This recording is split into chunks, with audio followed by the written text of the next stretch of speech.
In preaching and writing, I often use motion pictures as a lens for examining our cultural subconscious, so to speak. For example, some people may deny the existence of white supremacy culture, but my latest book, Clueless, My Education in White Supremacy, uses classic movies to illustrate just one way in which white supremacy culture has been manifesting itself for more than 100 years. So, this morning I'm preaching about diversity with Mexican director Guillermo del Toro's masterpiece, The Shape of Water, as my text. Del Toro is one of very few directors who put out movies of great spiritual depth, which also appeal to the popular audience. The Shape of Water was a box office success. It won many awards, including Academy Awards for Best Picture and Best Director. But most importantly, it's full of visual poetry, music, and a kind of multi-layered spirituality. We can start with the 1954 horror film Creature from the Black Lagoon, which Del Toro says inspired The Shape of Water. But he goes way beyond that. For one thing, he uses the earlier movie's 1950s social attitudes to comment on our own time. The United States came out of the Second World War as the world's leading economic and military power. At the same time, we were locked in a genuinely scary nuclear arms race, the so-called Cold War with the Soviet Union. Anti-communist witch hunts were going full force. The red-baiting demagogue Senator Joseph McCarthy was at the height of his power. There was even a religious element to the Cold War. Congress changed our national motto from E pluribus unum, which refers to 13 separate colonies forming one unified nation out of many one, to In God We Trust, simply to prove how much better we were than those godless communists in Russia. When right-wing reactionaries talk about Make America Great Again, it's really nostalgia for the 1950s, when we saw ourselves not just as the world's military and economic leader, but also as the world's moral and religious leader. But as Del Toro says in the reading this morning, that kind of nostalgia is rotten at its core. Sexism, racism, homophobia, violent bigotry were our way of life in the 1950s. So The Shape of Water is about more than just playing with images from the Creature from the Black Lagoon. Del Toro is also looking at the bigotry and self-righteousness of that era and its reflection in our own time. Most horror and science fiction movies in the 1950s were low-budget affairs, shot fast and on the cheap, with pretty standardized plots. We believed that we had saved the free world in the Second World War. In 1950s creature features, we saved the world from all kinds of monsters. Giant apes. King Kong was re-released in 1952. Giant dinosaurs, giant insects, you name it, we saved the world from it. What some of these movies lacked in money, they did make up with enthusiasm and ingenious, if cheesy, special effects. Creature from the Black Lagoon doesn't even have that. It's just a guy in a bad fish suit, rubber fish suit. And in fact, it's so laughably bad, it's hard to figure out why it remained a classic while better movies have been forgotten. Partly, a lot of it was shot underwater at the leading edge of a fad for underwater movie and television shows. But also, I think, it speaks to the sexual paranoia at the heart of mid-century patriarchal culture. The Gill man, as they call him, is an evolutionary leftover from the Devonian period, the age of fishes 400 million years ago. He lives in a remote backwater of South America's Amazon River. He's a vicious killer, and he murders several indigenous South Americans. But typical of 1950s white nationalism and patriarchy, though, he meets his match in a team of American scientists who shoot him full of holes because, ancient fish though he is, he tries to kidnap a white woman. Despite the silliness of a 400 million year old man-fish lusting after a Euro-American or any other kind of woman, that plot device was a monster movie cliche. Of course, King Kong does about the same thing. In the first sequel, Revenge of the Creature, scientists take the Gill Man to Florida, where the creature's lust for the blonde heroine turns him into an out-and-out stalker. And to me, that was the creepiest thing about that movie, that a woman stalking fish was seen as a reasonable plot device.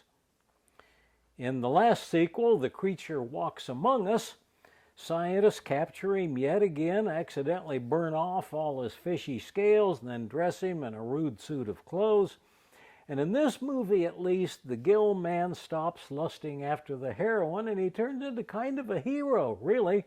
He kills a mountain lion that's attacking some sheep, and then he kills the movie's mad scientist villain, and then he escapes back into the ocean.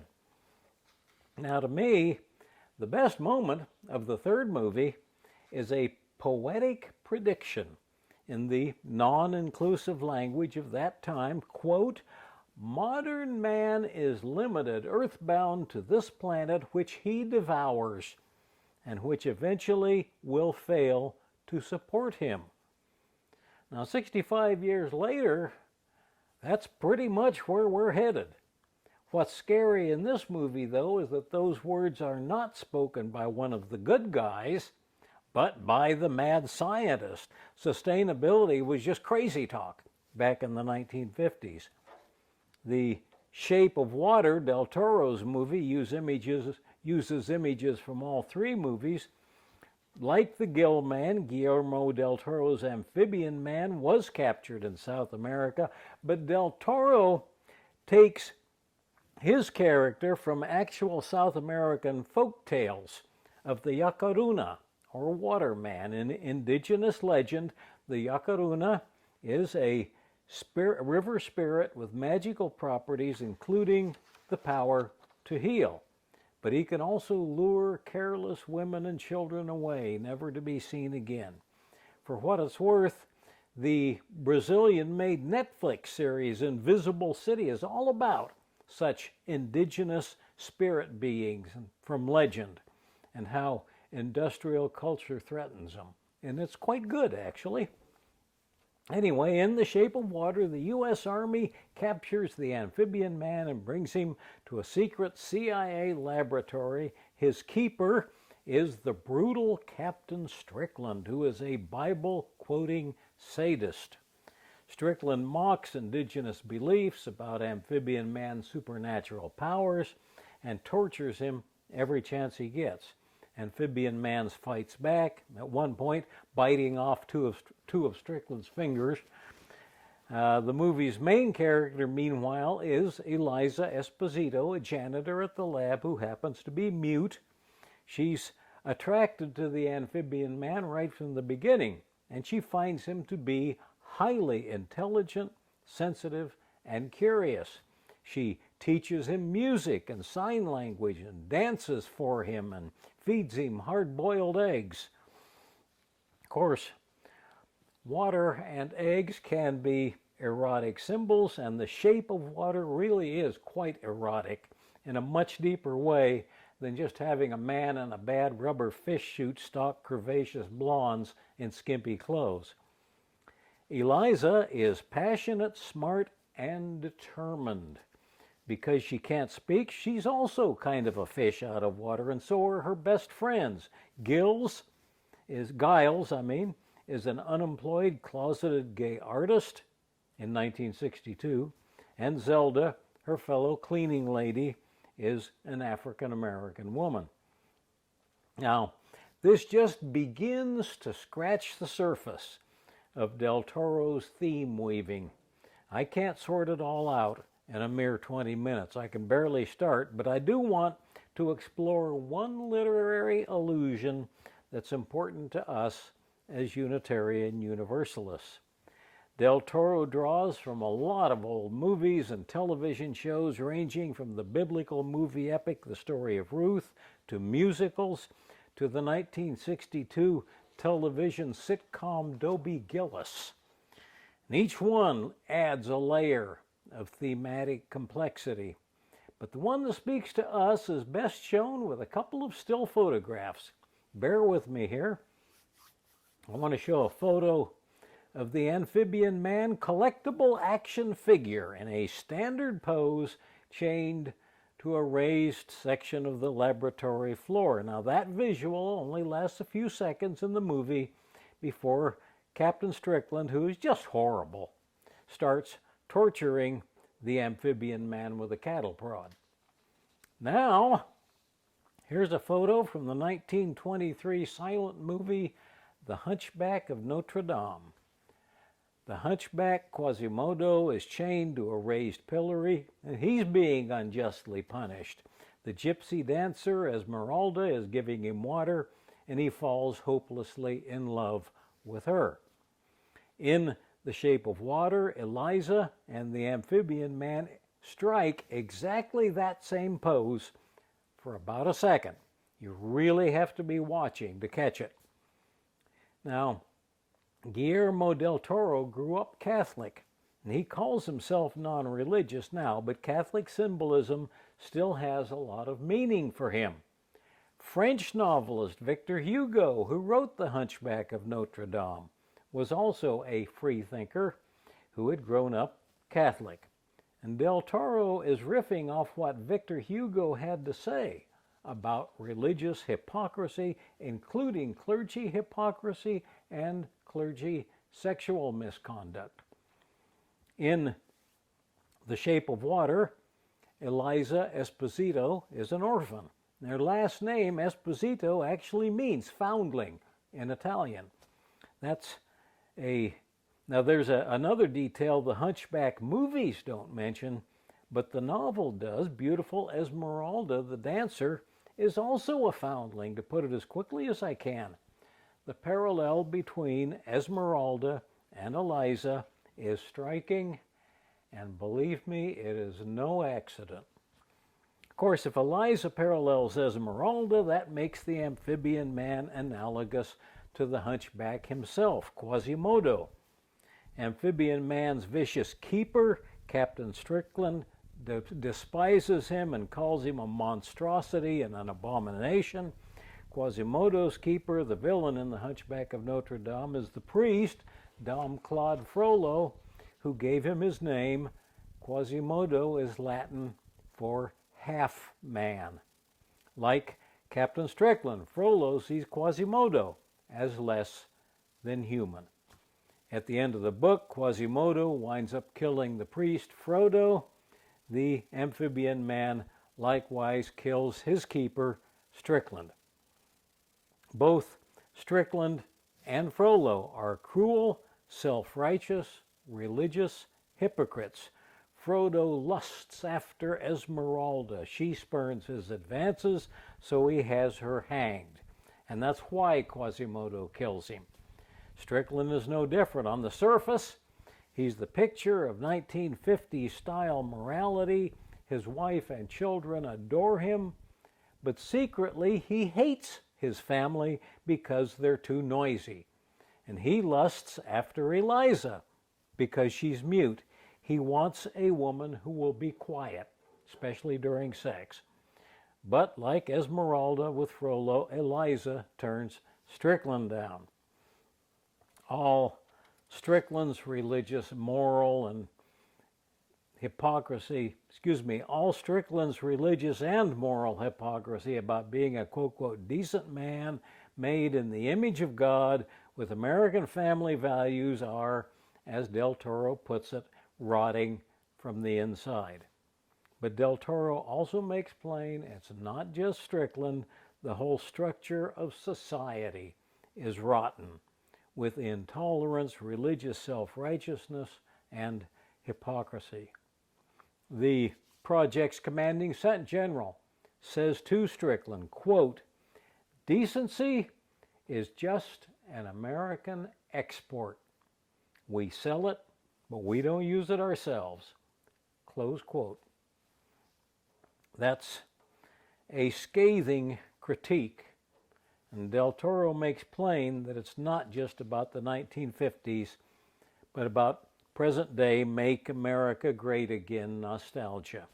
We export decency, but we don't use it ourselves. And I bet if you asked Afghan interpreters left behind when our army pulled out, they'd agree. That's also a call to religious humility and a call to action. The movie builds real religious tension between Strickland's dogmatism and cruelty on the one side and Eliza's sense of mystery and spiritual wonder on the other. Or to put it into Unitarian Universalist terms, Strickland's self-righteous authoritarianism on one side versus Eliza's covenantal relationship on the other. To me, the most touching scene in the movie comes when Eliza finds out the army plans to kill the amphibian man, cut him open while he's still alive, and find out how he breathes. And she brings this to her gay friend Giles, Gilman, Giles. Can't resist mentioning that. Every name in this movie has at least one double meaning and sometimes more.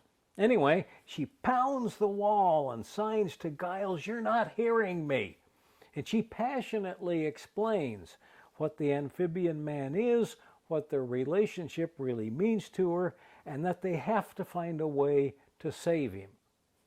And Giles isn't having it. "We are nothing," he tells her. "We can do nothing. Why, he's not even human." And Eliza pounds the wall again and signs, "If we do nothing, then neither are we."